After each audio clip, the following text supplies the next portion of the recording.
binigyan ng surprise post-birthday celebration si Catherine Bernardo ng kanyang mga malapit na kaibigan at glam team.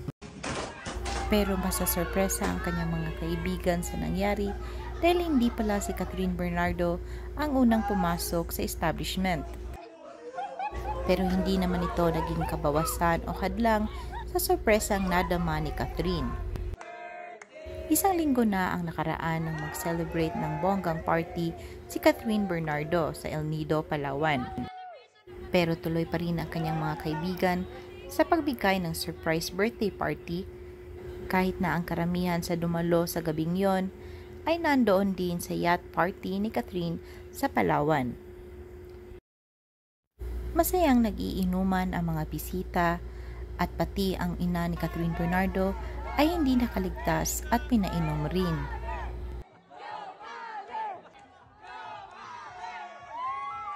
Kung bago ka pa sa channel ko ay huwag kalimutang i-like, subscribe, i-share at comment down below.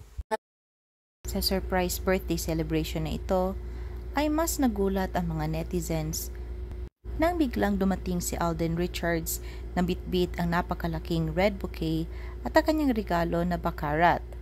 Simula nang lumabas ang kanilang pelikulang Hello, Love, Goodbye, ay sinishape na sila ng kanilang fans at tinawag ang kanilang tandem na Kath Den. Baka hindi lang tambalan ang nagaganap ngayon at may namumuo ng relasyon sa dalawa. Sabi-sabi ay nanliligaw umano itong si Alden kay Catherine. Pero sa kinikilos ang dalawa ay tila hindi isang simpleng panliligaw ang nagaganap kundi may namumuo ng relasyon. O baka sila na nga talaga.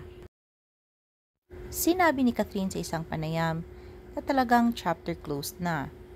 Dagdag pa niya ay kahit napatawad na niya ang isang tao ay hindi ibig sabihin na pwede na itong bumalik sa buhay niya.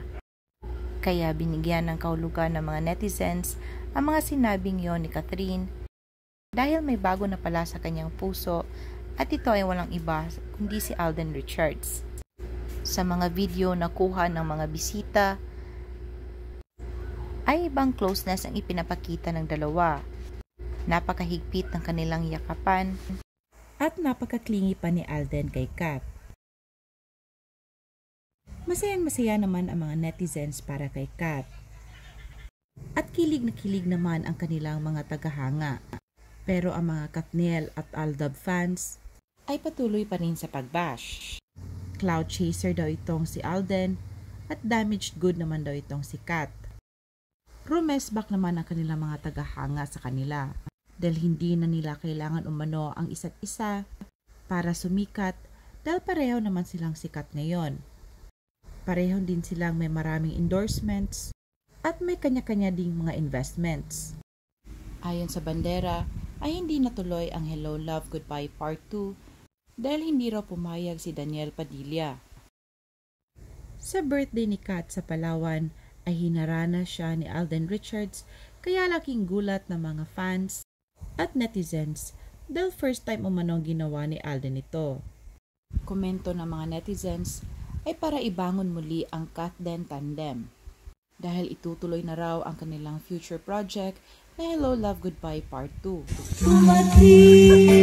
Panis? Yes! Para sa Search and Rescue! Happy birthday, Kat! Hindi ko ginagawa ito, putik! Hindi man confirmed, pero espekulasyon ng marami ay sila na.